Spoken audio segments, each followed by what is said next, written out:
Hello. Hello. हाँ जी। Sir बगी sir साहब।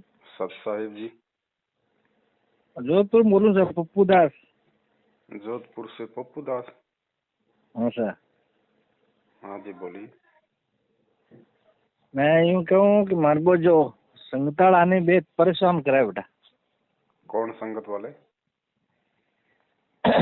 जो हनी जो मैनेजमेंट लाल बेवे के क्यों परेशान करते हैं? है क्या, मैं 15-20 जना आऊँ, मैं के थे 200 जना अजीजो और मैं के नहीं चोरी थोड़ी करियो। बोल दो भैया नो, क्या हमें तुम्हारा सिस्टम समझ में नहीं आ रहा। हमें गुरुजी की भक्ति करनी है तो जरूरी कि हम लोग तुम्हारे साथ रहेंगे तो हमारी भक्ति होगी। हाँ सही सही है। हाँ, तुम लोग अच्छे नहीं हो। जो गुरुजी ने जो सत्संग में बता रखा है कि हमें हाँ हाँ राजनीति नहीं करनी, हमें किसी के आरक्षण में नहीं जाना, हमने ये देह दान नहीं करना, रक्तदान नहीं करना। बता दो आज तक गुरुजी ने कौन से सत्संग में दिया आदेश, हमें बता दीजिए आप। हाँ सही, वो सही है सर। है ना? तो उन्होंने कहा भैया अगर तुम गुरुजी के ज्ञान के विरुद्ध चलोगे हाँ तो भैया हम बिल्कुल भी तुम्हारा साथ नहीं देंगे, ना आज देंगे ना कल देंगे। सही सही है। चाहे तुम जो मर्जी करो। और क्या करोगे तुम बताओ? तुम किसी को डरा सकते हो, धमका सकते हो, जो तुम कर सकते हो वो ही कर सकते हो। भक्ति तो करना हाँ तुम्हारे तुम्हारे बस की बात है नहीं। हाँ सही है सर। किसी को कोई अच्छा रास्ता दिखाना तो तुम्हारे बस की बात है नहीं। लोगों को डराना धमकाना तुम्हारा काम है, तुम करो, तुम्हारा काम है। सही। हाँ सर। तो खुल के बोलो। मैं कह दिया भाई, मैं तो हमारे समझ में आएगी तो बस मैं तुम्हारे हम सही पे होला, हम तुम्हारे लाल नहीं पाऊँ बे के हम थाने छोड़ना पड़ी। मैं के काला छोड़ता पहले आज छोड़ो। बिल्कुल छोड़ो ना। हम तो मैं, हम तुम्हारे को छोड़ के तो साथ संगति से जुड़े हैं। हाँ सही है। हमें तो भगवान चाहिए, हमें गलत आदमी नहीं चाहिए, हमें गलत कर्म करने वाला इंसान नहीं चाहिए। हाँ सही है सर। हाँ, हमें परमात्मा चाहिए। अब भगत जी देखो वही है ना, अब इनका धंधा हो रहा है बंद। हाँ धंधा बंद हो संगत गया ने सर। नीचे नीचे इनको साथ देना छोड़ दिया, इनको पैसा देना छोड़ दिया। अब इन लोगों को हो गई टेंशन कि तुम्हारे खर्चे कहाँ से चलेंगे। तुमने इतने बड़े बड़े आश्रम खोल दिए, अब इनमें आएगा कौन? आएगा नहीं तो पैसा कौन देगा? तो अब ये दबाव डाल रहे हैं संगत पे। हाँ दबाव डाल सर। हाँ, अब ये काल क्या करेगा, एक एक आत्मा को दबाव देके भय दिखा दिखा के तोड़ने का प्रयास करेगा। और हाँ हाँ ये सही है है। हमारी भगत जी ये परीक्षा। सही सही है, परीक्षा है सर। है कि नहीं? तो हमने हाँ भगत जी अगर बात समझ में आ गई है तो एक रास्ता अपनाना है। और भाई संघर्ष तो करना पड़ेगा भगत जी। अगर हम लोग लाज या भय या डर से अगर हम उनकी बात स्वीकार कर लेंगे तो हम परमात्मा से दूर हो जाएंगे। हाँ सही सही है। ये हमें क्या दे देंगे? कुछ नहीं दे सकते। सही सही है। और ये कोई दबाव का मार्ग थोड़ी है कि भाई तुम अगर हमारे साथ में नहीं जुड़ोगे तो ये हो जाएगा वो हो जाएगा। सही सही है सर। भक्ति है, भक्ति स्वतंत्रता की है। जो भगवान ने किसी पे दबाव नहीं दिया, परमात्मा ने सतलोक में किसी को दबाव में नहीं रखा, वहां भी सबको स्वतंत्र रखा हुआ है। हम स्वतंत्र हाँ थे तभी तो हमने काल के साथ आने के लिए यहाँ भर दी। हाँ तभी तो सही सही है। परमात्मा ने हमारे को वहां से निकाल दिया। अगर निकाल दिया अगर सर। मालिक ने दबाव दे के अगर रखना होता तो वहां से कौन आ जाता? बिल्कुल कोई नहीं होता सर। और यहाँ भी उस काल ने यही कहा था परमात्मा के साथ कि परमात्मा आप किसी के साथ जबरदस्ती मत करना, जो आपका ज्ञान समझे आपका, नहीं तो मेरा। हाँ तो सही ये सर। कौन होते हैं दबाव देने वाले? अब ये है काल के एजेंट। इससे सही सही है। साबित होता है, इनकी क्रियाओं से साबित होता है कि ये काल के एजेंट हैं। क्योंकि काल का काम है साम दाम दंड भेद, और कोई भी घटिया से घटिया नीति अपना के इन आत्माओं को सत भक्ति मार्ग अर्थात साध संगति से तोड़ो और अपने काल के जाल में लेके आओ। सही सही है सर। तो सीधा दो टूक जवाब दो। उन्होंने आए हो चाय पियो तो बहुत अच्छी बात है, खाना खाओ तो खाना बना देते हैं। बाकी भैया तुम सोचो कि हम तुम्हारे कुकर्मों में वापस शामिल हो जाएंगे, वो भैया हम लोग हाँ उस समय हम अनजान थे, हमें जानकारी नहीं थी, इसलिए हमने तुम्हारा साथ दिया। अब हमें साथ संगति से सब कुछ मालूम पड़ गया, हम तुम्हारा साथ नहीं दे सकते। तुम्हें जो करना तुम करो। सही है। सीधा बोलो। और एक बात भगत जी, अब कोई है कि मरतो में बहन के मैं रह मैं टाबर तो मन नहीं है, मैं वो कहीं कर सकूँ ना। देखो, जिसने नाम ले रखा है मर्यादा उसके लिए है भगत जी, अनुपदेशी के लिए कोई मर्यादा नहीं है। अनुपदेशी जो मर्जी करे। मैं तो उठे हम जाऊँ ले नहीं बहन रहा उठी पग ही नहीं देना साहब। पर हम कहें कि तभी मन नहीं तो मैं थे जाना थारो काम जाने। और बाकी रे कहीं मैं तो गोभी भवन बस फसल है बेरो करी का अपना जोधपुर कने जे आईटी ऑफिस कने। फिर मैं क्या भाई माँ हिसाब लगा लिया, मैं क्या आज 1.5 लाख की फसल हुई तो मारो एकलो तो क्यों हियो नहीं। और मैं कह बाकी रहे नहीं माने बाकी मारे मारे बंटरो 30,000 रुपया होवे और बाकी और कमाई है तो और कर्म जाने धर्म जाने और करे जो कर दो और हम कहीं करा अपन के मन है नहीं। सही बात। मैं इन्हें भगत जी मैं बाकी मैं कोई सहयोग नहीं दूं नहीं मैं मारे हिसाब रुपये दूं मन। देखो परमात्मा ने यही तो बताया, जब तक हम भगत होके इन परंपराओं में आना जाना नहीं छोड़ेंगे, सहयोग करना नहीं छोड़ेंगे, तो ये लोग कैसे छोड़ेंगे। वो तो सही है भगत जी, मैं बात है मुझको हमें दूसरा ने मैं कंट्रोल कर नहीं सकूं, हम कहीं समझाना ना ना उनकी मर्जी है, वो चाहे लाख लाख चाहे मायरा भरे बात भरे, हमें क्या लेना देना उनसे। हाँ बस हमने अपने गुरु मर्यादा में रहना है, क्योंकि हमने नाम ले रखा है। सही सही। बाकी जो करे सो करे, हमें क्या दिक्कत है। भाई बंधु जाए तो जाए, बाल बच्चे जाए तो जाए, हमें नहीं जाना भगत जी। देखो अगर मैं मरीज हूँ तो नियम तो मेरे लिए है ना डॉक्टर के। बिल्कुल बिल्कुल सही है सर। हाँ आज पूछ रहे तो मैं क्या भाई अपन जो अपन नेम अपन के बाकी हमारे चाहे की भी करे अपन की मतलब को नहीं अपन राकड़े रहे नहीं कोई समझे। अब देखो भगत जी, आगामी समय में अगर गुरु जी का भगत बन के रहना है और अगर आपत्तियों से बचना है तो भगत जी 100% आपको नियम निभाने पड़ेंगे।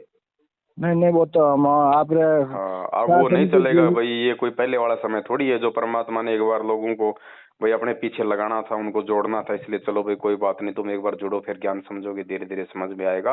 अब वो समय निकल चुका है भगत जी। अब परमात्मा ने हर प्रकार से समझा दिया है, तैयार कर दिया है। अब यदि कोई उनके विधान में, नियमों में, मर्यादों में त्रुटि करेगा तो भगत जी अब आगे देखो काल उसको नहीं बख्शेगा। सही सही है सर। क्योंकि काल तो बिल्कुल आंख फाड़ के बैठा हुआ कि कोई भी भगत छोटी सी भी गलती करे मैं उसकी जो है चोटी पकड़ूं। तो परमात्मा भी क्या करेगा भाई, 27 साल से ज्ञान दे के ले जा भाई। जब इतने साल से मेरी संगत करके ये नहीं समझा तो ये मेरे काम का नहीं है, ले जा इसको। अभी भी लोक लाज मान मर्यादा और अहंकार में ही घुसा हुआ है। तो परमात्मा भी नहीं बचाएगा, और इसीलिए नहीं बचा रहा भगत जी। ये मैनेजमेंट के पीछे लगे हुए लोग आए दिन मर रहे हैं, सैकड़ों की संख्या में बेमौत। क्यों मर रहे हैं, क्यों नहीं बचा रहा भगवान? इसीलिए नहीं बचा रहा। इतना समझाने के बाद भी लोग जो है अपने गुरु वचन को तोड़ रहे हैं बात बात पे, क्योंकि उनको सत्संगति नहीं मिली, उनको साध संगति नहीं मिल रही, उनको कोई बताने वाला नहीं मिल रहा भगत जी। उनका कोई मार्गदर्शन सही से नहीं कर रहा। जो भी मिलता है उनको ज्योति पाठ के नाम पे लूटने वाला मिलता है। कोई भी शंका होती है तो सीधा कह देते हैं लगाओ प्रार्थना, फिर प्रार्थना का जवाब आता है ज्योति कराओ, पाठ कराओ। अरे उसने तुमसे शंका जाहिर की है, तुम समाधान करने के बजाय उसको ज्योति पाठ का दंड दे रहे हो। ज्योति पाठ कोई समाधान है क्या? कोई समाधान नहीं है सर। तो भगत जी वो मरेंगे फिर बेचारे क्या करेंगे? या फिर इनका साथ छोड़ेंगे वो अपने वो घर बैठ जाएंगे। और 12 महीना पहले कहीं मैं आपको जुड़ो नहीं साथ संग तो जुड़ो को नहीं होदन कहीं मैं कोई भक्त ने लेन गयो कोई नाव दान दे रहा नाटे अपन जोधपुरी। अच्छा तो जाओ तो आप बात में हम वीडियो तो तो ही जाओ। वो कहीं एक क्या गया उनके कहीं की सेवा है कहीं। अरे मैं कह सेवा से बात नहीं की नहीं एक सेवा रोपे मैं उन चेहरा हम देख चेहरा देख एकदम मैंने काली झलक आई मतलब एकदम मतलब थोड़ा झपको पड़े काल देखिए जैसे ही मतलब एकदम मन थोड़ा झलक आई नहीं। अरे मैं के बूढ़ो तो अच्छी आ है बात सही है।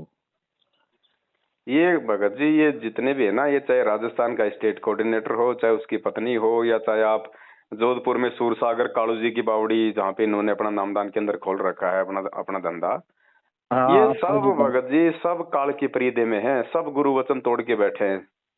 जोधपुर वालों ने तो बहुत अच्छा धंधा पकड़ रखा है रमेणिया करवाने का। आए दिन रमेणी कराओ, दोनों तरफ से 15-15 हजार रुपये लो, बस बाढ़ में जाओ। बाद में वो रमेणी रहे ना रहे इन्होंने तो अपना अच्छे से अच्छा एक धंधा सेट कर रखा है। नहीं चार संगति जुड़ी और बाद में मैं आप जब भी जुड़ी हूँ आप बागोरी आए ना भोपाल के बागोरी आए उन टाइम आए थे मैं। अच्छा अच्छा अच्छा अच्छा आप मिल गया सत्संग करीन उठू मैं परमात्मा की कृपा हुई जो अरे बहुत दलित आई मेरे को। चलो दया है परमात्मा की। अगर कोई आता है आपके पास में तो उनको सीधा बोलो भाई अगर अगर अगर सच्चे और अच्छे भगत बन के आते हो तो आपका स्वागत है, और अगर बकवाद करने के लिए आ रहे हो या कोई और सोच के आ रहे हो तो यहाँ पे कदम मत रखना, फिर ध्यान रखना। हाँ सही है। मैं तुम चलान फोन कर दिए चलान फोन करिए मैं क्या आवते बंद हो जाए बात क्या हो था ना हो ले होते क्या होते क्या बड़ोट गिर गया पर थे तो गुरुद्वारी है भाई। अरे मैं क्या सही शूटिंग क्यों मैं हाँ, नो भाई वो गुरुद्रोही है या देशद्रोही है वो मेरी समझ की बात है, मैं उसके साथ जुड़ूं या ना जुड़ूं। तुम कौन होते हो मेरे ऊपर दबाव देने वाले? तुम मेरे को समझा सकते हो, तुम मेरे को बोल सकते हो क्या सही है क्या गलत है, और उसके बाद मेरे समझ में आएगा वो करूंगा मैं। दबाव देने वाले हाँ तुम कौन होते हो? सही सही है भाई सीधा बोलो ना कि उस पवन ने तो मेरे ऊपर कोई दबाव दिया ही नहीं, मुझे फोन किया ही नहीं कि भैया तुम साथ संगति से जुड़ो। हमने उसके वीडियो देखे, बात समझ में आई, ज्ञान आधार से तो हम उसके साथ में हम जुड़ गए। हाँ थे क्यों दबाव दे भाई, हाँ, मैं तो तुम क्यों नहीं दबाव दे कोई- रहे हो जबरदस्ती? इसका मतलब तुम्हारा स्वार्थ है, और स्वार्थ ये है हाँ कि दिन ब दिन तुम्हारा ये धंधा डाउन होता जा रहा है, संगत तुमसे दूर होती जा रही है। अब सही तुम्हारा ये सही। महंगी महंगी गाड़ियां लाना, फालतू की प्रॉपर्टी खरीदना, ये आश्रम बना बना के इन पत्थरों में संगत का पैसा बर्बाद करना है। अब इनमें कोई आएगा नहीं तो तुम क्या करोगे वहां बैठे बैठे अकेले? गुलगले उतारोगे? इसलिए अब इनको टेंशन हो रही है भगत जी। हाँ सही है सर। अब ये दबाव बनाएंगे, और जितना ये काल अब संगत पे ये प्रेशर बनाएगा उतना ही ये नीचे गिरेगा। सही क्योंकि आप सही दबाव बनाओगे तो ये तो है नहीं कि हम कोई भगत जी, हम कोई 18वीं सदी के मतलब की जो है अनपढ़ और गंवार व्यक्ति हैं। आज आज हर आदमी समझता है कि भैया मतलब दबाव क्यों बना रहा है। सही सही आज कोई अपने माँ बाप का दबाव सहन नहीं करता, इनका अब कौन दबाव सहन कर लेगा? ये तो आज से पहले क्या था, लोगों को सही और गलत का नहीं पता था, इसलिए गुरुजी के आदेश समझ के लोग इनके दबाव में आ रहे थे। अब लोगों को मालूम पड़ गया कि यार ये पीला पर्चा है तो खुद ही छापते हैं, खुद ही लिखते हैं, हैं? हाँ, इन्होंने तो अपना घर का धंधा बना रखा है। अब लोगों को मालूम पड़ गया इन सब चीजों का, इसलिए लोग अब इनकी बातें नहीं मान रहे, इनको पैसा नहीं दे रहे, धीरे धीरे इनका साथ भी देना छोड़ दिया, तो अब इनको टेंशन हो रही है। सही है। तो सीधा जवाब दो, दो टूक जवाब दो भगत जी। ये हमारी परीक्षा होगी, ध्यान रखना। अगर हम थोड़ी भी लोक लाज कर गए, शर्मा शर्मी कर गए, तो फिर हम जो है काल के जाल में रह जाएंगे।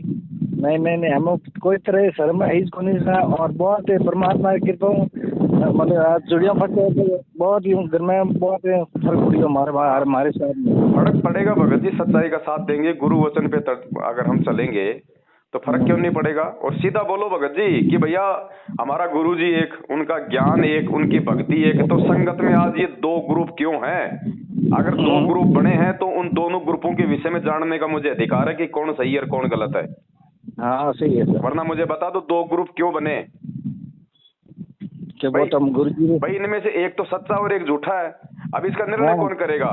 भगत करेगा। तो भगत कैसे निर्णय करेगा? जब तक दोनों ग्रुपों की बातें नहीं सुनेगा तब तक वो निर्णय नहीं कर पाएगा। तो भैया हमने तो तुम्हारा भी साथ करके देख लिया, तुम्हारी भी बातें सुन ली, अब हमने उस पवन दास का भी जो है मतलब की बातें सुन ली, हमने उसका भी साथ वो जो है वो कर लिया। अब जो हमें अच्छा लगेगा, जो हमें सच्चा लगेगा, जहां पे हमें गुरुजी के ज्ञान आधार से लगेगा, हम तो वहां जुड़ेंगे, हम उसके साथ रहेंगे। सीधी बात है। वरना इतने सवाल हैं, आप इनके सामने रख देना कि भैया बताओ, तुमने हरियाणा के जाट आरक्षण में 16 लाख रुपए वहां पे तुमने जाट समिति को दिए, गुरुजी के कौन से सत्संग में कि आप मतलब कि जगत वालों को दान करो, भक्तों का पैसा दो, कुपात्रों को दान दो। आनंद पाल सिंह की तुमने सीबीआई जांच कराई, 5 लाख रुपए का अजमेर में तुम लोगों ने चेक दिया। जोधपुर का जो एलडी था लक्ष्मण दास, जो जयपुर के नामदान केंद्र पे जो बैठता है, वो 4 फुट का आदमी, उसने वहां पे आनंद पाल सिंह का 5 लाख रुपए उसने वहां दिए। क्यों भैया? गुरुजी ने कब कहा कि आप किसी गैंगस्टर की सीबीआई जांच कराओ? हम संत हैं, हम भगत हैं, यहाँ तो दुनिया जो है मतलब उल्टे सीधे काम करेगी और मरेगी, तो क्या हम भगत उनकी सीबीआई जांच का समर्थन करेंगे? एक भगत यदि एक गैंगस्टर की सीबीआई जांच का समर्थन करता है तो वो भगत कहाँ रह गया? वो भी तो एक गैंगस्टर ही हो गया। सही और फिर हम भगतों के दान का तुम लोगों ने 5 लाख रुपया वहां पे सुखदेव सिंह गोगामेड़ी को दे दिया। अब वो सुखदेव सिंह उस पैसे का क्या करेगा? वो कौन सा अमृत पान करता भगत जी? सही वो सारे उल्टे काम करने वाला इंसान है। हाँ, तो बोलो भैया ये कौन से सत्संग में लिखा हुआ है? कौन से वीडियो में कहा गुरुजी ने? फिर तुमने 6 महीने में बीजेपी, 6 महीने में कांग्रेस, ये कौन से सत्संग में कहा गुरुजी ने? और फिर ये ज्योति पाठ का पैसा आज गुरुजी के जेल जाने के बाद में बिना गुरुजी के आदेश के, ये गरीबदास जी महाराज जी का वाणियां है। परमात्मा ने कहा कि इनको पढ़ने वाला भी उतना ही बड़ा महापुरुष चाहिए। और ये राजनीति करने वाले, गैंगस्टरों की सीबीआई जांच कराने वाले, जाटों को 16-16 लाख रुपए देके गंदी राजनीति करने वाले तो गरीबदास जी महाराज जी के उस अमर ग्रंथ के हाथ लगाने के भी अधिकारी नहीं है। ये संगत भगत जी बहुत बड़ी आफत मोल ले रही है इनका सहयोग करके। आप आने वाले समय में देखना संगत के इस संगत के सर पे काल ने तलवार लटका रखी है। ये तो इनकी भक्ति चल रही है थोड़ी बहुत, जो इन्होंने कभी परमात्मा के शरण में रह के, मर्यादा में रह के जो है वो की हुई है। वरना आने वाले समय में देखना भगत जी, इन सब की मर्यादा टूटी हुई है। जो जो व्यक्ति आज मैनेजमेंट के साथ में, इनकी वो दुर्गतियां होंगी, आपको यहीं पे दिखाई देगा। सही सही। और हो रही आए दिन भगत जी, क्या कमी रह गई? जब 12-12 भगत तुम्हारे अगर एक्सीडेंट में अगर एक साथ मर रहे हैं, तो इससे बड़ी दुर्गति और क्या होगी? सही सही। नहीं तो भगवान के भगत को काल हाथ लगा दे क्या? नहीं लगा। अरे नौकर बड़ा होता है, मालिक बड़ा होता है? हाँ। वो परमात्मा का नौकर, वो काल उस परमात्मा के बच्चों को दर्दनाक मौत दे रहा है आए दिन। परमात्मा ने गद्दी दाब ली है, बस पाठ कर ढूंगा उठे तो आप बैठ गए, गुरु जी बैठ गए तो परमात्मा तो भगत जी बिल्कुल हमारे को पढ़ा के, लिखा के, समझा के और चुपचाप जाके जेल में बैठ गया कि अब मैं छटनी कर लूंगा। जो मेरा होगा वो मेरे ज्ञान पे चलेगा, मेरे विचारों पे चलेगा, मेरे सिद्धांतों पे चलेगा। और जो काल प्रेरित होगा मेरे से नाम लेके, वो अपनी औकात दिखा देगा, वो मेरे से दूर हो जाएगा। सही है सर। तो जो अच्छी आत्मा थी, मालिक ने वो सत्सेवकों के रूप में छांट ली, और जो गंदगी थी वो मैनेजमेंट के साथ में है भगत जी। अब उनमें कोई अच्छी आत्मा होगी तो धीरे धीरे निकल के आती रहेगी। बस सीधी सी बात। ठीक सर, ठीक है भगत जी। 2 टूक में जवाब दो, कोई शर्मा शर्मी नहीं है। हमने उनसे कोई कर्जा नहीं ले रखा है, उल्टा वो हमारे पैसे पे हराम के टूक तोड़ रहे हैं। सही सही है कि नहीं? तो सीधा बोलो भगत जी, घबराने की, शर्माने की जरूरत नहीं। वो समय निकल चुका है। ये 21वीं सदी है। हम किसी के बाप के गुलाम नहीं है, हम परमात्मा के ज्ञान के गुलाम है। सही सही। और जो ज्ञान के अनुसार नहीं है, वो हमारा लगता ना कुछ भी। सही है बिल्कुल। चाहे वो गुरु जी का बेटा हो, चाहे बेटी हो, चाहे भाई हो, चाहे रिश्तेदार हो, चाहे जवाई हो, चाहे कोई कोऑर्डिनेटर हो, चाहे कोई कोऑर्डिनेटर नहीं हो। सही है। अपना कुछ नहीं लगता भगत जी। वो 2 कोटि का जीव है। वो अपने आप में बहुत बड़ा मिनिस्टर होगा। वो अपनी जगह है, हमारे लिए कुछ नहीं है। हाँ भगत जी, अब अगर ऐसा संगति हो तो माने का भेजो इन मत। हाँ ठीक है, आपका नंबर जोड़ दूंगा मैं व्हाट्सएप का ग्रुप में। हाँ व्हाट्सएप भेज दीजिए सर। ठीक है भगत जी। सत साहिब। सत साहिब, सत साहिब।